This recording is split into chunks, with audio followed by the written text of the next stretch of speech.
তুমি কাল থেকে তো রমজান আসতেছে, 30 দিন না খাওয়া থাকা লাগবে। কি ভাই ভাই ভাই দাঁড়ান দাঁড়ান দাঁড়ান, তোমার নাম কি ভাই? ভাই সোহেল। সোহেল। ও ভাই তোমার নাম দাও।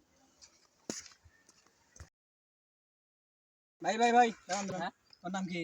রমজান। আলগড়ি গন। হ্যাঁ, আমার নাম রমজান। তোমার নাম রমজান? হ্যাঁ। এই তোমার জন্য 30 দিন না খাওয়া থাকা লাগবে। আরে ভাই ভাই ভাই, কি করতেছেন? এটা কি করতেছেন? কি সমস্যা কি ভাই? আরে ভাই, মারতেছে কেন? এই যে ইয়ার নাম বলে রমজান, এই বলে আসলে বলে মোক 30 দিন না খাওয়া থাকা লাগবে। ও আর মুই একদিন না খাওয়া থাকতে পারবো না, আর এই আসলে বলে মোক 30 দিন না খাওয়া থাকবে। এই রমজানে কি করবে মনে এখন তো দাও। আহারে আল্লাহ, ছাড়েন আপনি, ছাড়েন এটা, ছাড়েন। লাঠি ফেলে দেন, মারবেন। এটা মারছেন নাকি আপনি? হ্যাঁ শেট। আসলে রমজান তো ভাই মানুষের কোনো নাম না। তাইলে ওর তো নাম রমজান। হ্যাঁ, ওর নাম রমজান ঠিক আছে, কিন্তু রমজান যে রমজানে আসলে মানুষের নাম রমজান ঠিক আছে, এর নাম রমজান, কিন্তু এই রমজান যে রমজানে 30 দিন না খাওয়া থাকা লাগে, এটা কোনো মানুষের নাম রমজান না, এটা হলো একটা মাসের নাম রমজান। আরবি মাস 12টা মাস, 12 মাসের মধ্যে এক মাসের নাম হলো রমজান।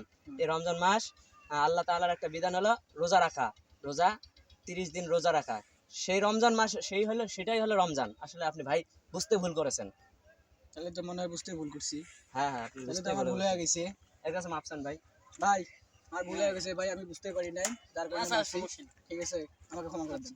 আচ্ছা ঠিক আছে ভাই, ভালো থাকবেন। আচ্ছা।